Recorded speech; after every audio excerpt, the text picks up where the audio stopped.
Beautiful thing about OKRs is that OKRs are helping to formulate or redefine your strategy in a more concise, more clear, more actionable, more measurable way. Quite often there is a saying that OKRs help to bridge the gap between strategy and tactics.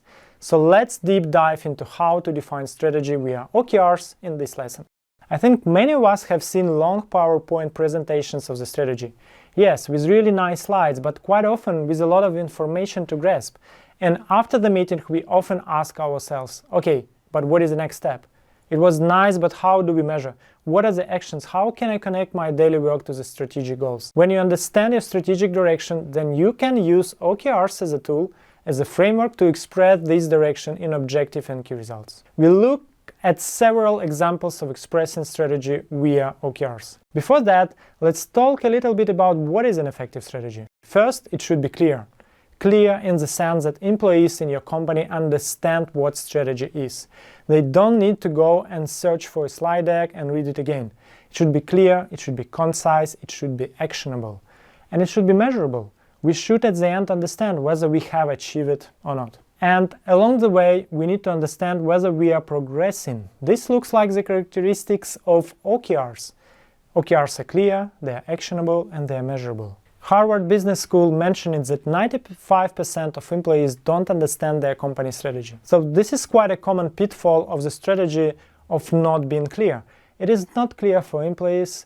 If they do not understand what it means for them, if they do not understand how to link it, then strategy doesn't bring value, because we would like that everybody in the company understand how they can contribute. Let's look at 3 examples where we helped clients to formulate their strategy via OKRs. The first company is a big enterprise and works in the electronics industry.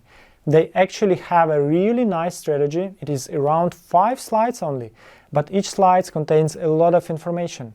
Product strategy, product roadmap, what segments to develop, what segments to fade out, resource strategy, employees training plans, plan for transition employees between product segments, etc. Great overview of strategic direction. Still, it is hard to grasp so much information. Together with the client, we worked on expressing strategy via OKRs.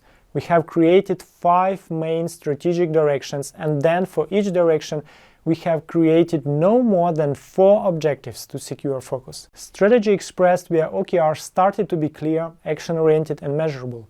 Strategy has been communicated to all employees as OKRs. They know where to find it, how the progress towards achieving strategy will be measured, and how they can link their initiatives towards strategic OKRs. The second example is an IT gaming company with just over 100 employees.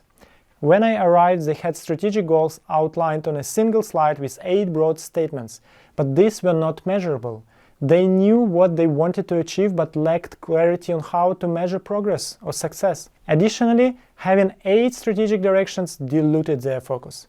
We narrowed down the focus to 4 key strategic directions. After identifying this, we defined objectives and key results for each direction. The third example is a startup in the high-tech hardware industry.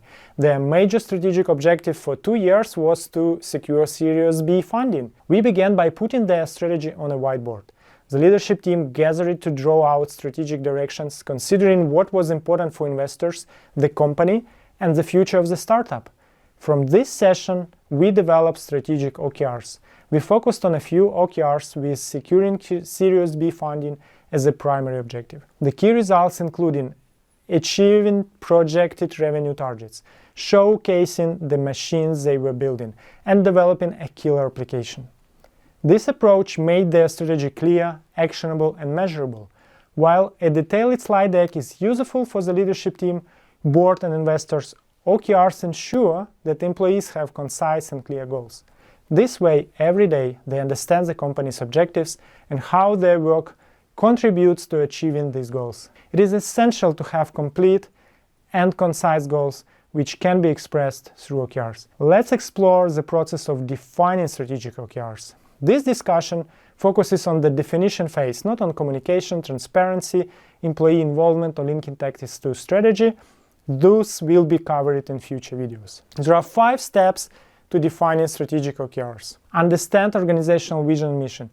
As discussed in the previous video, your strategy consists of steps to achieve your vision and mission.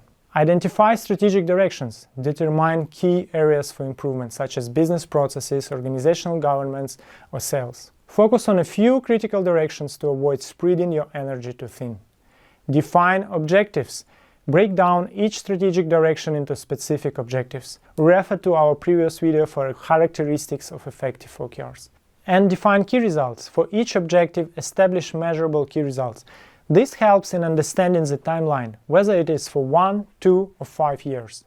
Define the timeline based on your context and finalize it after reviewing your OKRs. By following these steps, you will create clear, actionable, and measurable OKRs that align with your organizational vision and mission. And here's a guide for defining OKRs. The characteristics of well-formulated objective and key results are having some questions to help you during discussion with your team.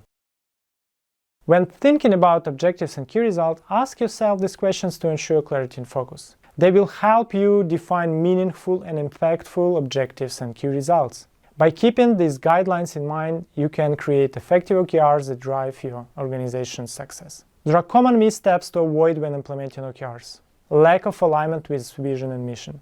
OKRs should be aligned with the organization's vision and mission. Misalignment leads to teams working at a cross purpose. When defining strategic direction, ensure they contribute to your vision and mission. This helps prioritize the most important strategic direction. Setting too many objectives. Focus is key. Ideally, have no more than 3 objectives. For large organizations like the enterprise in the electronics industry we discussed, limit each strategic direction to 4 OKRs. This ensures clarity and prevents overwhelm. Humans can remember 7 plus or minus 2 items. More than that and we lose focus. Non-measurable key results. Long-term strategic objectives should have measurable key results. This allows you to track progress and understand whether you are achieving your goals. Strive for key results that fulfill the measurable characteristics of effective strategy. Confusing output with outcome. Key results should represent outcomes, not just outputs. For example, if a sales manager's key result is to make 100 calls, it doesn't indicate value. An output might be 20 potential leads calling back, but the outcome would be signing to clients. Focus on outcome-based key results that represent impact and value. Setting unrealistic expectations. OKRs should be ambitious yet realistic. Overly ambitious goals can lead to frustration if teams perceive them as unattainable. There should be a stretch, but it should be achievable. Balance ambition with realism to keep teams motivated and focused. By avoiding these common missteps, you can ensure that your OKRs are effective, aligned with your strategic vision, and truly impactful. So, as a summary, start with your vision and mission, then develop a strategy, conducting analysis as needed based on stakeholder requests and the depth of understanding required to identify strategic directions. Instead of presenting a lengthy 30-slide strategy to your employees, you can formulate it into OKRs, objective and key results, and present just the OKRs. This approach ensures that your strategy is clear, measurable, and actionable. It becomes the first step in using strategic OKRs as the foundation for your teams to define their goals. Teams will see how they can contribute to the strategic OKRs and understand what they need to do to help the company achieve its objectives. Remember, without the efforts of your teams, the strategy cannot be realized. That concludes our discussion on defining strategy via OKRs.